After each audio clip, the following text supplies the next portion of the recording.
13 साल की स्वीटी थी और पेट दर्द से परेशान। उसे समझ नहीं आ रहा था कि अचानक उसकी ज़िंदगी में ये क्या होना शुरू हो गया है। वो अपनी बात को किसी को कह नहीं पा रही थी और उसने धीरे से अपनी फ्रेंड के कान में कहा कि मुझे कुछ अजीब सा महसूस हो रहा है, जैसे मुझे कुछ हो रहा है। मुझे ये समझ नहीं आ रहा कि जब मैं यूरिन पास करने जाती हूँ तो कुछ अजीब सा भी मेरे साथ होता है।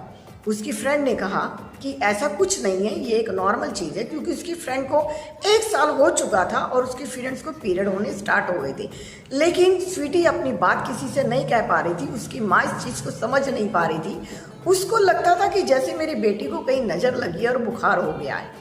वो भी नहीं समझ पा रही थी। तभी उसकी फ्रेंड ने उसे बड़े प्यार से और आराम से समझाया, जब हम अपनी मैडम के पास चलती हैं, हमारी मैडम इस बात को बहुत अच्छे से समझती हैं, हम अपनी मैडम के साथ ये चीज़ें डिस्कस करेंगे। और स्वीटी पहुंच गई अपनी मैडम के पास। फिर भी शर्म और झिझक और बेटी होने के नाते वो कुछ नहीं कह पा रही थी।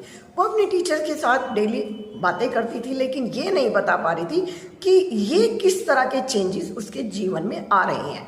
फिजिकल चेंज और मेंटली चेंज मैडम को अच्छी तरह पता था। प्रीति मैडम बहुत ही सुलझी हुई प्यारी सी मुस्कान लिए अपने हर बच्चे की प्रॉब्लम को सॉल्व करती थी। और वो स्वीटी को देखकर ही समझ गई कि टीन एज शुरू हो चुकी है। 13, 14, 15, 16, 17, 18, 19 जो एक कठिन काल समझा जाता है। और इस कठिन काल में बच्चे को फिजिकली और मेंटली चेंजेस जो आते हैं, उसमें बच्चा अपने आप को समझ नहीं पाता, एक्सप्रेस नहीं कर पाता, किसी के साथ शेयर नहीं कर पाता। ये एक प्यार भरा, जितना हम प्यार से या तो उसको माँ समझ सकती है, या दादी समझ सकती है, या उसकी टीचर समझ सकती है। माँ और दादी इस दौर से निकले हैं तो अपनी बेटी को बड़े प्यार से संभाल सकते हैं। लेकिन स्वीटी अपनी मम्मी को ये बात बता ही नहीं पा रही थी, क्योंकि उसको अपनी मम्मी का डर था, कहीं ऐसा ना हो मुझे डांट दे, पता नहीं मेरे साथ ऐसा क्या हुआ। लेकिन मैडम ने, प्रीति मैडम ने उसे बड़े प्यार से समझाया कि तुम इस तरह से हाइजीनिक, साफ सुथरे तरीके से आप रहोगी, डेली आप नहाओगी, सिर के ऊपर पानी नहीं डालोगी। जैसे ही आपके 28 दिन का साइकिल पूरा होता है, आपको फिर से ये लगभग 45 और 50 की उम्र तक अभी साइकिल चलता रहेगा। ये प्रकृति की देन है।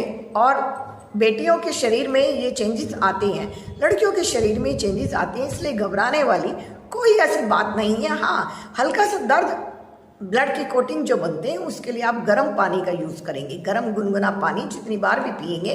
इसमें आप ठंडी चीज़ें नहीं खाएंगे, कोई आइसक्रीम नहीं लेंगे, कोई कोल्ड ड्रिंक नहीं लेंगे, ना ठंडा दूध लेंगे। जितनी भी चीज़ें लेंगे वो गर्म चीज़ें लेंगे। और एक बात जो सबसे ज़्यादा ध्यान देने वाली थी कि आप अपने सिर पर